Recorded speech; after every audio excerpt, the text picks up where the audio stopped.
Welcome, everyone. I'm Sue Barber, author, former IT director for a Fortune 500 company, turned executive coach, and this is the Visibility Factor podcast, where we explore how to raise your visibility and play bigger at work and in life. We'll explore key topics and welcome guests that help you shift your thinking about yourself so you can see new possibilities for your leadership. I'm on a mission to create a visibility movement for leaders to show their value and be seen for their true talent. Are you ready to take the next step towards a higher level of visibility for yourself? Let's go. Today's episode of the Visibility Factor podcast is brought to you by Amplify You, the ultimate program designed to unleash your full potential and amplify your success. Imagine having a personal coach cheering you on, guiding you through a journey of self-discovery, and helping you break free from those limiting beliefs that have been holding you back. That's exactly what Amplify You is all about. Whether you're a leader now or aspiring to be one, this program is your ticket to a more confident, empowered you. It's like having a supportive friend in your corner, encouraging you to dream big. It's about having the career success that you want and creating a life you truly deserve. Amplify You offers a unique experience to help you build the confidence to tackle any challenge life throws your way. If you're interested in learning more about the program, please visit susanmbarber.com and click on the menu item Programs. Are you ready to transform your life and your career? Let's make it happen. Hello, everyone. Welcome back to the Visibility Factor podcast. This is Sue Barber, your host. Today, we're going to talk about acceptance. Now, acceptance in general refers to the act of agreeing to or consenting to something. You can look at acceptance from multiple angles, but today we're going to focus on the acceptance of a situation, another person, and yourself. Now, whenever someone goes through a change, be it professionally or personally, they are generally following a change curve. What happens during each phase can last for a short period or extended time period, depending on how that person is processing the change. Here are the stages in the change curve, or Kubler-Ross's change curve model, which was created by the Swiss-American psychiatrist Elisabeth Kubler-Ross in 1969. So I'm going to use the change curve in tangent with a situation. So let's use a work example. Suppose your company announces a huge transformation that will mean a lot of reorganization and layoffs. The first stage is denial. I can't believe this is happening. Why would they make such a decision? Why are we going to do this? How is this going to change my life? All of those thoughts go through your head when you're in denial. And then you move into the second phase, which is anger. It's really bad now, right? I can't believe they did this to us. This is not what we should be doing. This is not what our plan was. You get into this place of, I can't believe this is happening, and now I'm angry about it. The next stage is called bargaining. What could I possibly do to change this? Is there something I could say? Is there something I could do? Could I talk to someone? Can I make this change go away? I want it the way it was before. And obviously, with a big change like that, that's not easy to bargain out of. But it's the first thing you think of and the first thing you want to try to make it go back the way it was. The next one is depression. And this one is the one where you realize there's nothing you can do to change it. And you're in this mode and you're in the process of figuring out, what do I do now? Do I stay with the company? Do I leave? Do I even have a job? I don't know. There's a lot of change coming my way, and I'm not sure how I'm going to be impacted. So you get to a place of sadness and maybe disappointment for what you had before, and now you no longer have. And then as you continue through that, you move towards acceptance. And acceptance is where you want to be. Acceptance is, I realize that this change has now happened. I am in a place where I can start to see new possibilities because of it, new opportunities for me. I can see how it could make my life better. And it takes a while for some people to get there. As a leader, your role is to help people go through these different phases as quickly as possible, because you can no longer be at a place where the change is officially done until everybody is over in acceptance. Now, the resistance to change that everybody goes through is real, and you have to know that. You can't discount it. You can't just say, all right, hurry up. Let's just get there. Let's just accept it that it's happened. Because there are a lot of emotions, as you can tell by what I described in each of these phases, that people have to go through. And if you didn't notice, there's some similarities to what was shared here around the different phases that you might think about for change, but it also talks about it in terms of like grief. It takes time to process when you lose someone close to you, and there are a lot of emotions to move through. The change that you go through at work has these emotional phases as well. So here's some other examples. Sometimes you're caught in a downsizing situation and the decision is made for you to leave your current role. The shock that this change just happened causes major anxiety and uncertainty for people. Even if you make the decision yourself to change your job, career, or industry, it can still take time to get through the change. The acceptance of this change isn't easy because your identity can be tied to your old company and you wonder who you are without it. I remember it took me a while to get to acceptance when I left the company. My identity was tied to craft for so many years, and now I had to create a new identity as a coach with my own business. It took time for me to get there. It is hard to reconcile that this change has happened, and many hold on to the feelings of sadness and disappointment for a long, long time. I have some people I know who left the company who still to this day can't understand what happened, and they almost take it personally, right? A lot of these changes have nothing to do with you. They're business decisions. But for the person who feels such a connection with that company, it just is really hard to let go of that. So let's talk about why is it so hard to let go of this old reality? Because it was comfortable. It's something you knew. Moving into something else is scary and uncertain. But what I can tell you is the sooner you embrace where you are now, the sooner you can move forward. It is like being tethered to a dock when you are trying to swim. You need to let go in order to move forward. And the sooner you can do that, the more change that can happen for you that's really, really positive and takes you to a good place. I've also seen the struggle to acceptance occur repeatedly when people get promoted into much higher levels in a company or go do something different. Even though you intellectually know that this is where you are now, sometimes it's a challenge to accept. The imposter syndrome is real, and it can be hard to accept that this is your new reality.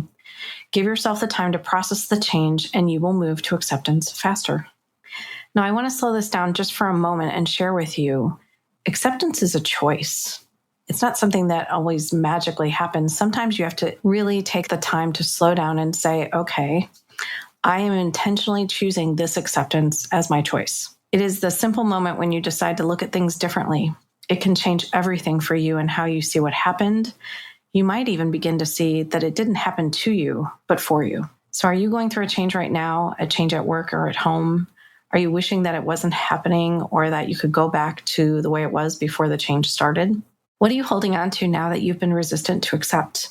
Can you imagine what it would be like for you if you accepted it now? So I want to share a couple quotes with you about acceptance. The first one is by Arthur Rubinstein. Of course, there is no formula for success except perhaps an unconditional acceptance of life and what it brings. There's always going to be changes. How are you going to deal with them? That is the most important part of it. You can have it happen to you or for you. I discovered that I was happier and more peaceful when I accepted what had happened instead of constantly fighting to change things. Another quote, yes, acceptance is a choice, a hard one, most definitely, but a choice nonetheless. So I hope these give you a few thoughts about acceptance and where you are and what you can do. Most of the time, it is simply making the decision to accept what's happening and find a way to see the positive in it. So let's move into acceptance of others. Acceptance is all about accepting every individual for who they are because we are all different. We look different, we act differently, we solve problems differently, we find different things funny, we show our emotions differently, we believe in different things, we learn differently, and we have different aptitudes. Acceptance is the ability to see that others have a right to be their own unique persons. That means having a right to their own feelings, thoughts, and opinions. When you accept people for who they are, you let go of your desire to change them. Now, this was a game changer for me because there are so many people who are trying to change their significant others, their friends, their kids, their coworkers. You can't make them change simply because you want them to. The only thing you can do is change yourself. I stopped trying to control what was happening around me and simply accepted it. When we accept others as they are, it means that we understand that they are doing the best that they can at the time. Remember, if they could do better, they would. Maybe they just need your help and compassion, or let them be to figure it out on their own. A wise coach once told me that they will either change and come along with you or they won't. That isn't your decision to make. So what does it mean to accept another person in the workplace? It usually begins with the company and what happens through the interview process all the way up to the first day. If all of those have been positive experiences, the person will take the job. On their first day, they will move into the onboarding experience. Having a great onboarding process for a new employee makes a huge difference in their success, and it also determines whether they will stay with the company. It is the first experience that people have when they join a new organization, and it sets the tone for their engagement. What do you do when a new person joins your organization? Do you welcome them in? Perhaps have lunch with them, introduce them around, help them learn how to navigate the company to be successful? Do you get to know them and let them get to know you? This is the beginning of acceptance. Wouldn't you like that same kind of treatment for yourself if you were starting somewhere new? So what does it look like if someone doesn't have that, if they have a lack of acceptance? They might be left out of meetings. They might be left out of the quote unquote community of your organization. One of the top reasons that people feel disengaged and leave a company is because they don't feel like they belong. It goes against what so many in the diversity, equity, inclusion, and belonging groups are working so hard to create and improve in companies. Everyone wants to belong. And if they don't feel like they have that group to connect with, they will go somewhere else to find belonging. So we've talked a little bit about how people feel in an organization, and change is a constant in most organizations. Being able to accept things that are now different has everything to do with change. So let's talk a little bit about how you deal with change for yourself. Most of the time when a new leader joins an organization, they want to make a big impact. It means change. Organizational changes, project changes, acquisitions, divestitures, business changes to stay competitive are just a few of the types of changes that you might see in a corporate environment. All of these changes can be a challenge to navigate. It creates more work. It can be overwhelming until decisions are made. But this is the time a leader has a choice to make. They can resist the change or move forward towards acceptance. Change is a constant, and it is going to happen one way or another. It's just a matter of time. So if you can feel inside of you that you're resisting a change, know that the resistance you feel is coming from fear, and it prevents you from getting to acceptance. The lack of direction and chaos that change brings creates a lot of open questions. What will the change mean for you and your team? How will things be different? What other changes are going to come next? The fear of the unknown will hold you back from showing up as the leader that you want to be, if you let it. The stress and anxiety can make you play small and wish everything would go back the way it was before. That isn't possible, and you can't avoid what's happening. So think about the changes that you have been through in the past. Did you resist the change or accept it? Did you play small or play bigger? These situations present opportunities for the leader to step up and talk about the change in a positive way. Help the team see the opportunities that can come from change so they can move forward. This is the time that you can demonstrate how you can visibly manage change and be the leader that helps others to do the same. Acceptance is the process of allowing things to be as they are without actively trying to change them. So now let's move into self-acceptance. Can you accept yourself just the way you are? Sometimes people struggle to understand the difference between acceptance and self-acceptance. Now, in general, self-acceptance refers to practicing acceptance only in relation to oneself, whereas acceptance can occur in relation to oneself, other people, events, objects, situations, and circumstances. So let's think about that for you, because we all operate in a place of trying to be perfect for many of us, and that isn't helpful or supportive of you as a person. Your imperfections are what make you perfect. We have all grown up with the messages from our families, teachers, media, society, etc., that tell us what we are, quote unquote, supposed to do in our lives. Some of these messages may include get good grades, go to a good school, get a good job, get married, have children, save for retirement.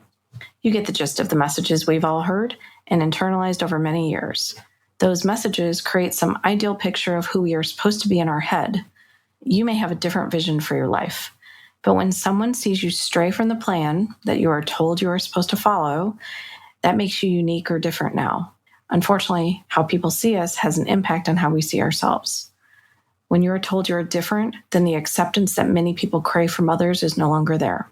You may go back to being who others want you to be, even though you know deep down that isn't what you want. This exact scenario is what causes people to do things in their lives because it fits into some mold that others have for you or that you now have for yourself. Taking a job or staying at a job because it pays well but makes you miserable is a good example of this thinking. In an article called Retiring Perfectionism, Jess Winan said, "Shaming yourself into believing that you are inadequate and unworthy of love, success, or happiness because you do not fit into the mold that you have developed in your mind. When you are a perfectionist, your own vision of yourself becomes so distorted that every compliment dealt to you is now turned into a new standard which you must overcome or a new goal you must achieve." So you keep trying to seek out perfection wherever you can get to this place that will make you happy. When you don't accomplish it, then it sets off this cycle of shame that continues until you just can't stand to be there anymore. Unfortunately, for many people, they wake up one day realizing how much they've been tolerating and how many years of their life they have wasted. Another quote from this article is, "By constantly achieving for perfect, you are missing out on all of the imperfections that make life beautiful." It can help you think about perfection differently. Imagine how different things could be if you stopped trying to be perfect and accepted yourself wherever you are. What if you were doing something that you loved and you felt was your purpose? You would get out of bed every day excited to go to work and do what you love. You wouldn't care what others thought because you know deep down inside, this is what you're supposed to do. Now, a great book on imperfection is The Gifts of Imperfection by Brené Brown. It can really help you change your mindset on imperfections and see that they are really great things that make you perfect just the way you are right now. The last quote I wanted to share with you is by Eckhart Tolle. "Acceptance is a letting go process. You let go of your wishes and demands that the situation be otherwise. So know that you can't change some of these things. Moving to acceptance helps you move to a place of possibilities, helps you see new opportunities. And maybe it actually is better for you. And I know that you can't see that sometimes in those moments of sadness and frustration and anger. But the sooner you can move towards what's possible in acceptance, the sooner you can change your life." Let's move into the visibility action for today. So I want to quote something today from Courtney Peppernell, who wrote a book called Time Will Tell. "And through all the learning and changing, you learned one of life's great lessons, one that can take some time to know to be true. You will always awaken as someone bolder, someone brighter, and someone new. When you have known something your whole life, it will be frightening to accept that the path may change, but you have to be willing to evolve and open your mind to endless possibilities." So now I want to ask you, where are you feeling resistance? What do you need to accept that you haven't yet? Where can you step out of your comfort zone and be open to new possibilities for yourself? Because just imagine what that shift in perspective could do for you and your career. Thanks so much for joining today on the Visibility Factor podcast, and we'll catch you on the next one. Thanks so much for listening to the Visibility Factor podcast. Remember that visibility starts with small steps that are intentional and consistent each day. Be bold, be visible, be the leader you were meant to be. Find us and subscribe on Apple Podcasts, Spotify, and wherever else you listen to podcasts. Follow us on all of our social media platforms, which are highlighted in the show notes. Thank you for listening, and we'll see you next time on the Visibility Factor podcast.